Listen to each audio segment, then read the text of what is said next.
지금 뭐 책을 안 보시고요. 말씀해 주시기 바랍니다. 미리 보시면 재미없으니까. 여기 이제 징징가이가 진짜 가짜. 이건데요. 제가 이제 아이스 브레이킹을 하기 위해서 제 소개할 겸 이렇게 이제 하는 겁니다. 첫 번째가 틀렸다고 생각하시는 분. 가짜가 여기 하나 있습니다. 예? 가짜라고 생각하시는 분. 예, 한 몇 건 정도 됐을 것 같습니까? 50건. 정확하십니다. 그 다음에 10년 동안 로봇 250건 개발했다. 이게 가짜 같다. 10년 동안 로봇 250건 개발했다. 그 1년에 12달이니까 10년 하면 120달이고 그러면은 한 달에 2건씩 개발했는데 틀렸다. 팀인데 저보다 많다. 예. 가짜인데 이거보다 많더라. 예, 감사합니다. 저를 좋게 봐주셨군요. 그 다음에 1년에 출판 3권을 하더라. 예. 가짜 같다. 가짜. 손만 한번 들어봐 주세요. 제가 반응을 한 건데. 예. 그 다음에 1년에 4계획서로 표창장 5개 받았다. 진. 예, 감사합니다. 다 진으로 말씀하시는 것 같아서. 제가 특허를 1,050건 제가 출원했습니다. 예. 안 믿으시죠? 그래서 제가 이거 증거로, 이게 저 헤아려 보면 한 7,000장 정도 됩니다, 이게. 7,000장 정도 되는데, 특허 출원서가 6장으로 구성이 되어 있어요. 그래서 이거를 다 사니까, 저거를 그럼 언제 저렇게 다 카피를 해놨냐. 저는, 96년부터 해가지고 98년까지, 3년 동안에 특허를 1,050건을 냈습니다. 그 이외에도 많이 냈지만 3년 동안에 1,050건이고 그거를 이렇게 이거를 제가 이사를 다니다가 잊어먹었었어요. 그런데 어느 날 보니까 장모님이 그걸 잘 가지고 계시다가 이게 뭐지? 이러면서 버리실까 이러더라고요. 그러더니 이거 보니까 제 거예요. 그래서 그 라면 사과 상자에다 넣어놨었는데 찾아가 너무 기뻐가지고 한 작년에 이걸 찍어 놓은 건데 이게 이렇게 쓰이네요. 예, 강의 자료에 쓰이는데 제가 이걸 이렇게 했던 거는 특허 출원하고 나면 항상 그걸 카피를 보관을 해놨어요. 그렇게 안 하면 누가 이거 챙겨주지도 않는데 이걸 이렇게 했던 이유가 저는 이 특허로도 강의를 합니다. 그리고 혹시 그 인텔렉츄얼 벤처스라고 혹시 들어보신 적 있어요? 그 특허 괴물. 우리나라 제일 악명 높은 특허 괴물이 인텔렉츄얼 벤처스입니다. 거기서는 거기 어디냐면 마이크로소프트의 그 2인자가 나와가지고 주식을 팔아가지고 4억 달러를 자기가 펀딩 조성을 하고 10배의 그 40억 달러를 지인으로부터 받아가지고 40억을 가지고 정부 대학 재단에다가 정부에 보면 그 교수님들 대상으로 해가지고 특허를 싹쓸이를 했어요. 우리나라에 한 1,000만 원 정도 다 주고 다 싹쓸이를 했는데 그 회사가 인텔렉츄얼 벤처스라고 하는데 제가 거기 이제 스카웃이 됐었습니다. 그때. 그러니까 제가 그때 이제 보니까 한남동에 거기 이제 그 보니까 이 사무실이 그때 이제 헤드코트를 이렇게 만들고 있는데 그 조건이 이겁니다. 우리나라에서 특허를 제일 많이 낸 사람 연구소에서 그냥 제안서가 아니고 그 다음에 두 번째가 로봇을 한 사람 그리고 세 번째가 영어를 잘한 사람. 그래가지고 제가 갔는데 최종 떨어졌어요. 뉴욕에서 전화가 왔는데 뭐 설렁설렁 하더라고요.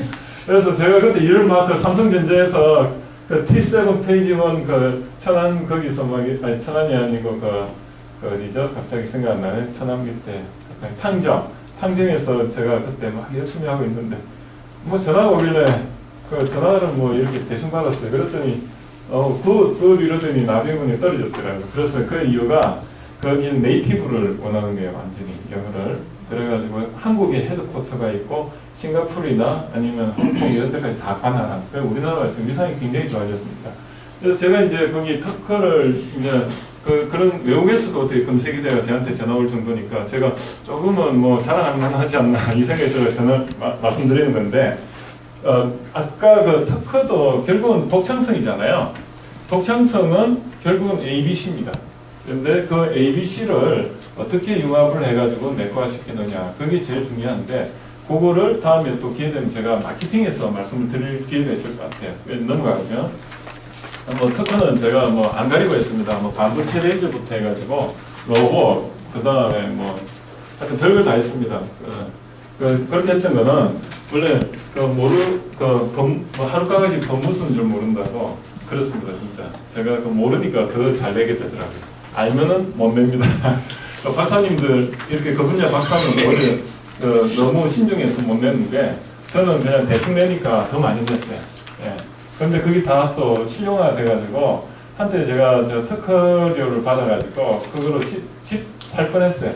집 살 뻔할 정도로 많이 받았는데 회사가 망하니까 대우전자라는 회사가 망하니까 어떻게 되냐면 그 특허를 유지를 못해가지고 전부 다 드랍을 시키고 그래서 한 5년 전만 해도 제가 특허 검색을 해보니까 국제 특허도 제가 많이 가지고 있었거든요.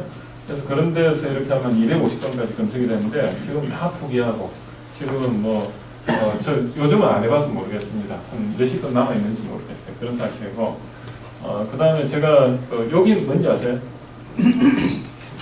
휴보, 카이스트 휴보, 오준호 그 박사님하고 제가 이제 그 전국 로봇 국가 플랫폼 사업이라 해가지고 그 당시에 이제 출연 자금, 이제 좀 이해가 되시죠? R&D 자금, 그거를 매년 이제 1000억짜리 프로젝트인데 10년 동안 100억을 가지고 이렇게 뭐 지금 말씀드리는 그 회사들 보면 다 유명한 회사들, 그런 회사들이 그 당시에는 전부 한 10명 이하였어요. 앉아가지고 우리 뭐하지? 뭐 먹고 살지? 맨날 그렇게 고민하던 그런 회사들이 모여가지고 2000년도에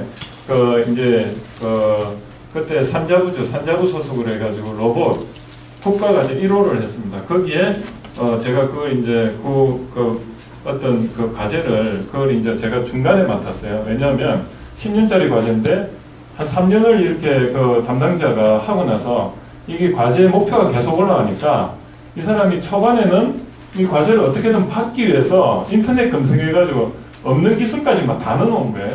그러다 보니까 이게 막 이렇게 쫙 올라가다 보니까 한 3년, 1차년도가 3년, 2차년도가 3년, 3차년도가 4년 이런데 1차년도 딱 하고 나니 이 사람이 진짜 도저히 그걸 못 맞추는 겁니다. 그래서 이제 도망가고 그만두고 제가 이제 대신 맡아가 이제 2차년도 1단계부터 제가 2단계 1차년도부터 했는데 그때 이제 이 휴보가 5세부의 어떤 선행 기술, 저희는 이제 1세부에 실용화 해가지고 제가 이제 그걸 하면서 이 휴보 같은 경우에 이제 로봇팔 이런 걸 제가 했습니다. 그래서 저는 이제 특화된 게 이런 로봇팔 쪽을 제가 좀 많이 설계를 했고요. 여기 이거는 에보라는 로봇인데 생기원이 그때 저희 주관기관이었고 제가 참여기관 1세부에 이제 그 참여기관으로 책임을 맡아가지고 이제 하다 보니까 어떻게 보면 완전 그 생기원에 제가 직원도 한때 됐었어요. 왜냐하면 이 과제 금액 때문에 제가 이렇게 그 생기원에 연구원을 등록하는 그런 상황도 있었고 그게 되더라고요. 회사에 다니면서 생기원에 또 연구원으로 해가지고 또 등록이 돼 있었고 그런 상황에서 제가 이런 생기원에서 이런 로봇들은 생산기술연구원이라는 데서 만든 로봇인데 여기 이제 이런 노래하는 로봇 이런 것도 제가 과제를 해가지고 했습니다. 그래서 하다 보니까 과제를 평균 출연 과제를 한 3개 정도를 1년에 진행을 했습니다. 동시에 패러럴하게 이렇게 했고요. 그리고 요거는 이제 세로피라는 로봇인데 좀 그 과천 과학기술관에 학생들 뭐 이렇게 로봇 댄스 하는 데 있죠. 그 뒤에서 이렇게 바람 잡고 있는 로봇 하나 있어요. 이렇게 뭐 하는 게. 그 로봇을 제가 했습니다. 예, 그런 게 있고, 그 다음에 로봇팔. 이런 걸 주로 했는데, 이 로봇팔이 여기에 들어가는 겁니다. 그리고 최근에 이제 제가 창업을 해가지고 먹고 살기 위해서 막, 제가 업태 안 가리고 다 했습니다. 하다 보니까 이런 액세서리 로봇, 액세서리부터 해가지고, 이게 뭔지 혹시 아세요? 그냥 제가 실물을 이 보안상 제가 못 보여드리더라고요. 이게 지금 정부부에서 제가 서약을 써가지고 뭐냐면 이게 4대강 로봇입니다. 4대강 로봇으로 해가지고 이제 이렇게 하는데 이게 익투스라는 로봇인데 거기에 하드웨어 부분을 기술이 5개인데 거기 중에 이제 제 하드웨어 몸체는 제가 맡아 설계를 버전 5는 제가 했었고요.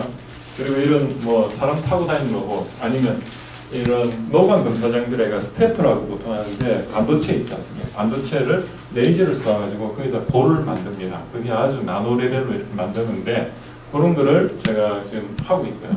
그리고 뭐 이렇게 뭐 반도체 LCD 검사장들이 있는데 이게 뭐냐면 우리 여러분들 그 핸드폰 있죠? 글라스를 거기에 어떤 그 검사를 하거나 아니면 공정 처리할 때 그럴 때 쓰는 로봇 합니다. 이런 게 이제 정밀도가 좀 많이 요구가 되니까 제가 아주 산업용 로봇으로 제가 회사를 먹여 살렸고요.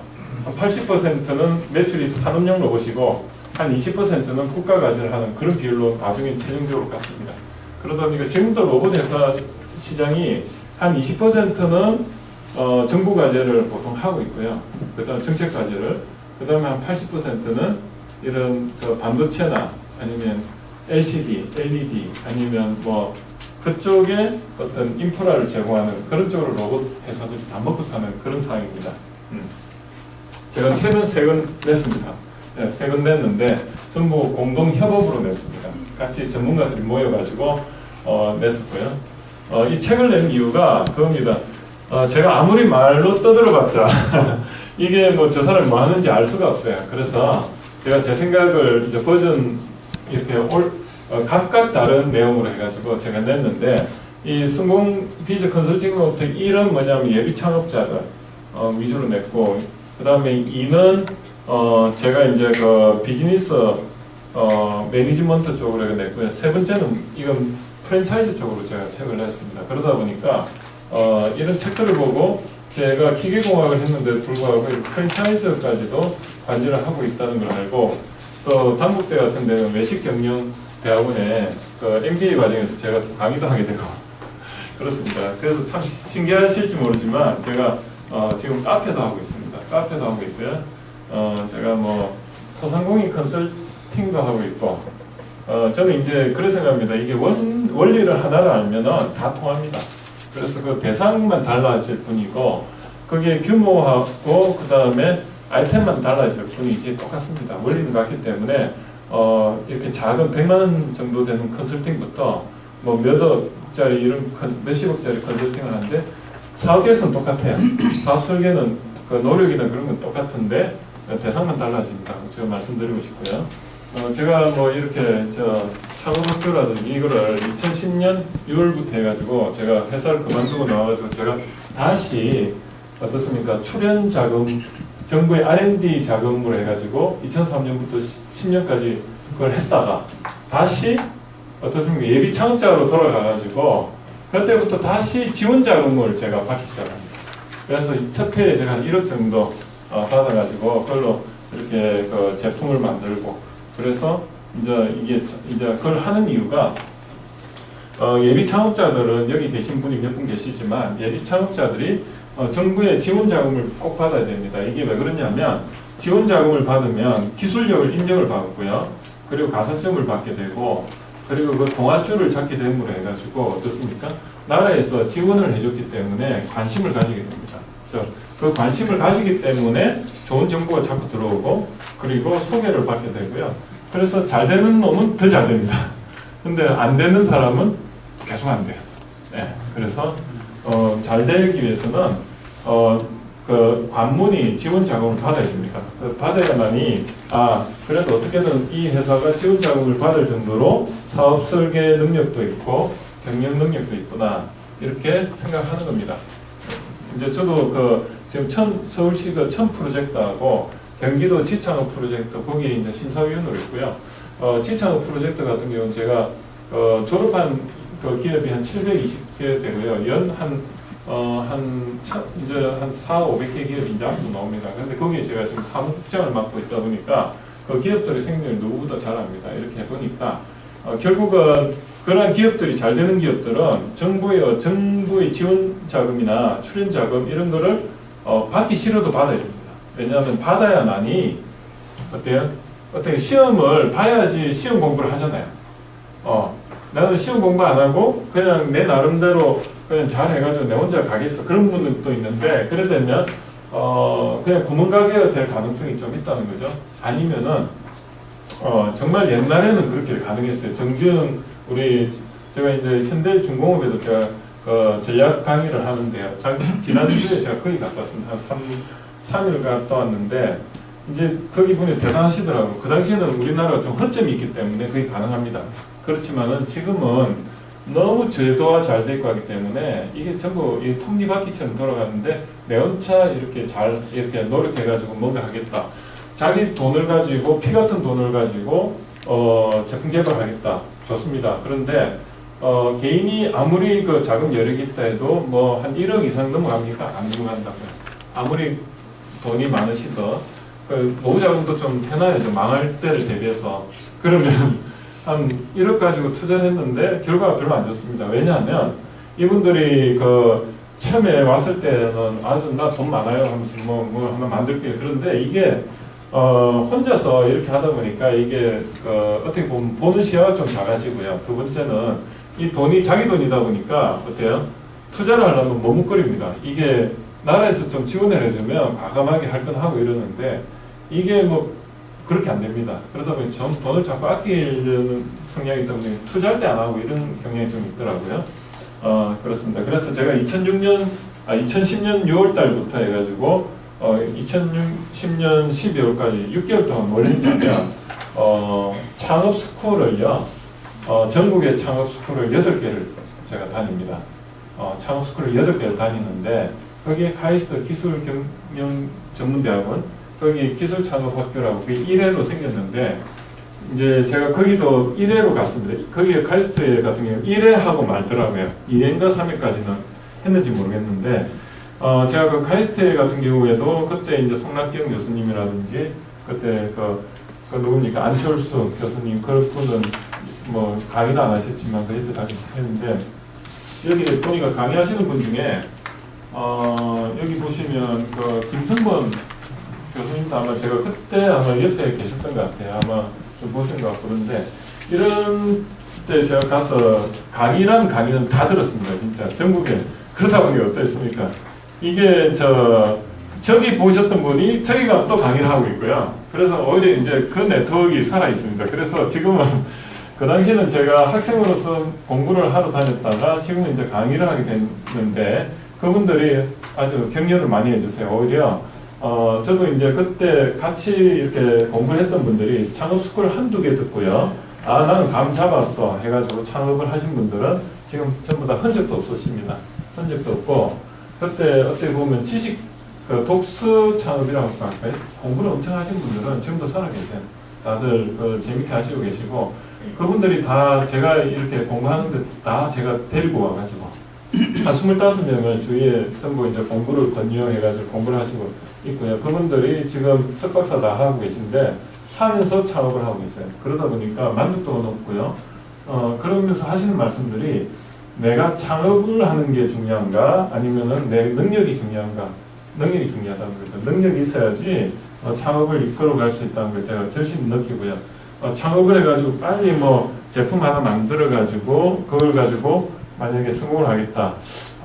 제가 좀 퀘스천인 게 제가 가품만 재단 같은 경우에 제가 이제 거기도 뭐 참여를 해보고 하지만은 하나같이 공통점이 있습니다. 뭐냐면 잘 돼도 그 경영 능력이 없는 상태에서는 잘 돼도 재앙이고요. 못 돼도 재앙입니다. 왜냐면 잘 되면 잘 되는 대로 친척 사돈 팔촌 다 버스에 담아 싣고 주위에 돈 많이 투자받고 한 45인승 버스를 브레이크 없이 엑셀레이터만 있는 버스를 타고 가는 거나 마찬가지입니다. 그래가지고 잘 날아가요. 막 버스가 히말라야 산맥 쫙 올라갔는데 그 다음에 낭떠러지는 그 다음에 추락.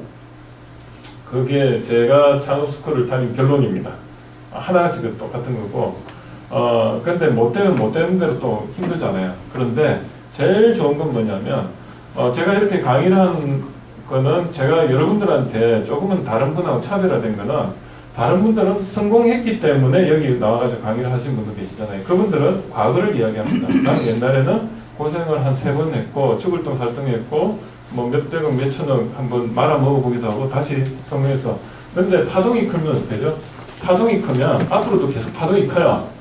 물이 그 잦아들질 않아요. 그럼 어때요?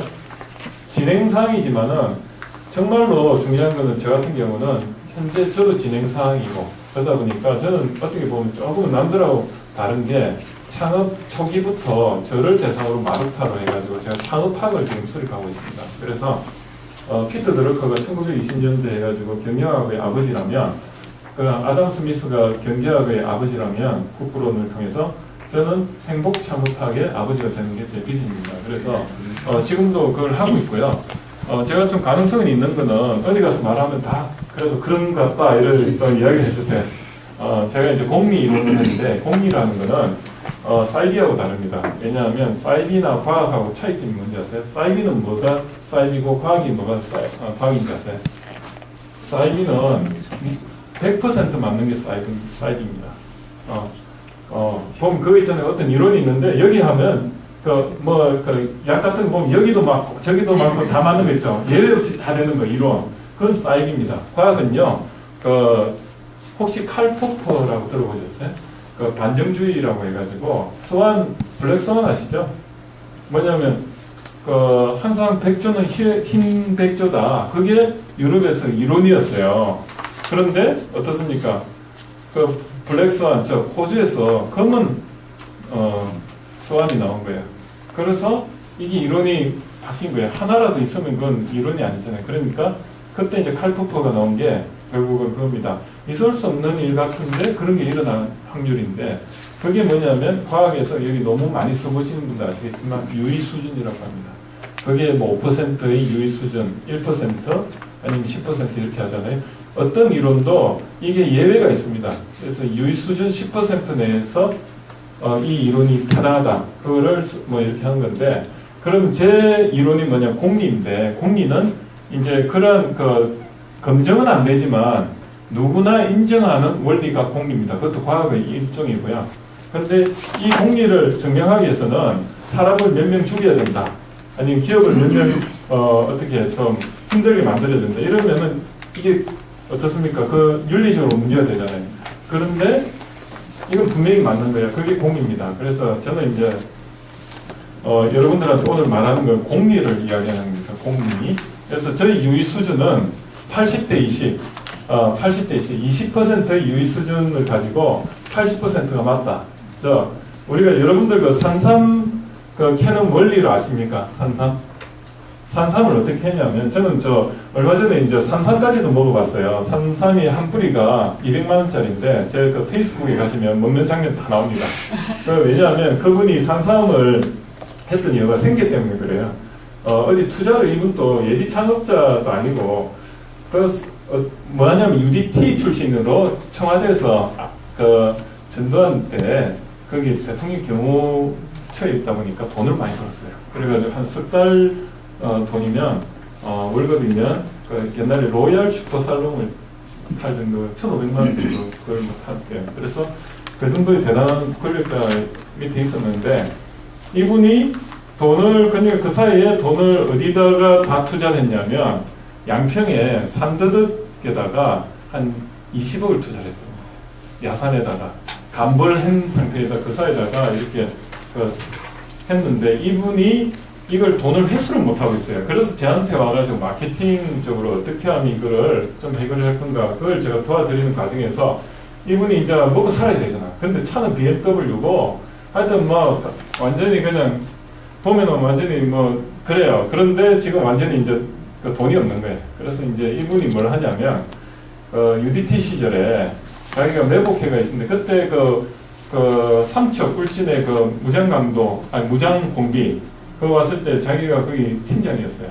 그래서 이제 사람도 몇 명 죽는 거 자기 도와 죽는 것도 보고 했는데 이 사람이 거기 이제 매복회가 있는데 거기 이제 10만이가 같이 이렇게 이제 어떻게 만나가지고 이 10만이 따라 다니다가 자기가 그냥 거기 빠진 거예요. 그래가지고 이제 20년 전부터 산삼을 이렇게 했어요.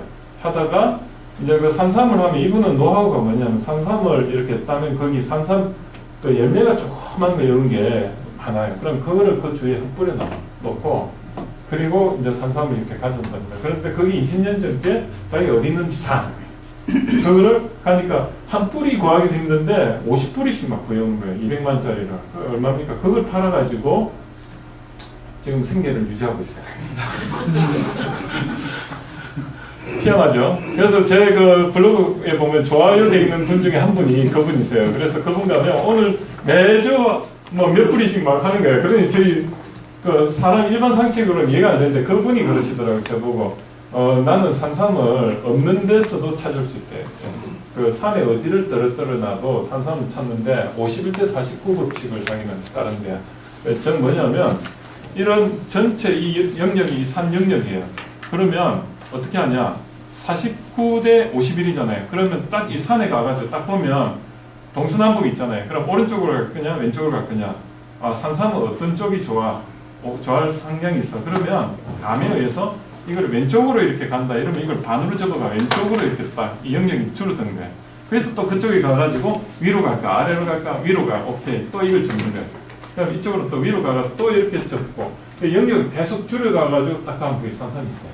그게 49대 51인데 제가 여러분들한테 말씀드리는 게 그겁니다. 80대 20이면 엄청 제가 80만 이야기 드려도 20이라는 게 좀 틀릴 수는 있지만은 이거보다는 좀 더 확률이 높지 않습니까? 예, 제가 경험상 그렇다는 거죠. 그래서 여러분들도 그런 제가 이거는 뭐 실전입니다. 저는 뭐 이론은 제가 이쪽 분야의 책을 교보문고에 있는 건 다 제가 집에서 사다 놨습니다. 예, 교보문고에 있는 책을 제가 완전히 그 플래티넘인데 가면은 전부 그 주차 공짜고 광화문에 가면 제가 이제 어느 분야 하면 완전 책을 다 사버리거든요. 그래서 그거를 보는데 노하우가 있습니다. 뭐냐면 세 권의 키북을 보면 나머지 거는 조금씩 다 차별화가 20%밖에 안 돼요. 100권의 책을 보면은 그중에 키북 3개만 보면요 80%를 커버해요. 그리고 20%는 어때요? 나머지 97권은 3권 안에 거의 다 있어. 근데 인덱스를 보면 좀 특이한 게 있어. 그것만 보면 돼요. 저는 뭐냐면 사업도 마찬가지인 것 같아요. 그 시장을 보면요 거기서 키 컴퍼니가 3개가 있어요. 그걸 잡으면 나머지는 20%에 떨궈져요. 세 개의 기업의 특징을 밸류 체인, 어떻게 수익을 창출하고 거기 특징이 있고 이 회사의 미션과 비전 하에서 차별화가 어떤 걸 쫙 보면 거기서 장단점이 나오잖아요. 그럼 우리 회사의 그 회사에서 부러운 게 뭐죠? 부러우면 진다. 부러운 게 약점이고요. 하나도 안 부러워. 우리가 더 잘해. 건강한 자신감이 있으면 그 장점입니다. 그래서 그렇게 해서 저는 이제 좀 효율적으로 갑니다. 그러다 보니까 시장을 예측하는 것도 그런 식으로 하면 제 경험상 굉장히 80% 맞더라고요. 100%에서. 그런 식으로 좀 이야기 드리고 싶고, 제가 2010년부터 2010년 6월달부터 12월달까지 6개월 동안 8개 다녔는데, 다니면서 거기서 들었던 걸 또 들은 거가 또 몇 개가 있고요. 들었던 걸 3번 이상 들은 것도 또 몇 개 있어요. 그래서 이게 공식적으로는 제가 계산해보니까 한 560시간 이렇게 되는데 사실은 한 800시간 이상 들은 것 같아요. 그래 들으면서 그래서 이제 사업 계획서를 제출을 하는 컴피티션에 1등을 뽑는데 다 1등 했어요. 제가 다 1등 했고 아이템도 다 다르고 그렇게 했던 이유가 결국은 원리를 알면은 모든 건 통한다. 제가 옛날에는 상장 하나 못 받았는데 이 뭐 한 6개월 만에 표창장을 5개 받았어요. 그런데 그냥 표창장이 아니고 그 나라에 등재되는 공적서를 적는 표창장이에요. 그러다 보니까 제가 어디 뭐 지원을 하면 이제 그 어떻게 보면 가산점이 많은 것 같아요. 그런 게 좀 있는 것 같고 여러분들도 그런 노하우를 좀 아시길 바라고 저는 이제 이런 GSBC라는 경기 중소기업 종합지원센터 동선 IC 쪽 사무실을 요 건물 전체를 쓰는 게 아니고 요 건물 중에 저 구석에 요만한 있습니다. 저는요 규모 같은 거 별로 안 따집니다. 왜냐하면 제가 제시하는 거는 밸류 체인입니다. 저는 스마트폰에 사업 타당성 분석부터 그 인력 관리, 기술 관리, 그 다음에 채널, 마케팅 채널, 그 다음에 그런 게 다 구성이 되어 있습니다. 그래서 회사 안 나갑니다. 회사 안 나간 지 몇 달 됐습니다. 이해가 안 되시죠? 그리고 결제는 매일 내가 오케이 하면 끝이고요. 직원들 없을 때 그 파일을 몇 달 만에 한번 가가지고 밀린 파일도 전부 사인하고 몰래 사인하고 나옵니다. 근데 잘 돌아갑니다. 저는 카페도 전부 다 제가 안 가본 지 벌써 몇 달 된 것 같아요. 그런데 잘 돌아갑니다. 통장으로만. 그래서 통장으로 회계가 다 되고요. 통장만 보면 어떻습니까? 수입하고 지출이 다 나오기 때문에, 그리고 전 컴퓨터의 파일을 보면 육하원칙에 따라 다 해놨기 때문에 회계사무소에 그냥 걸거가 주면 됩니다.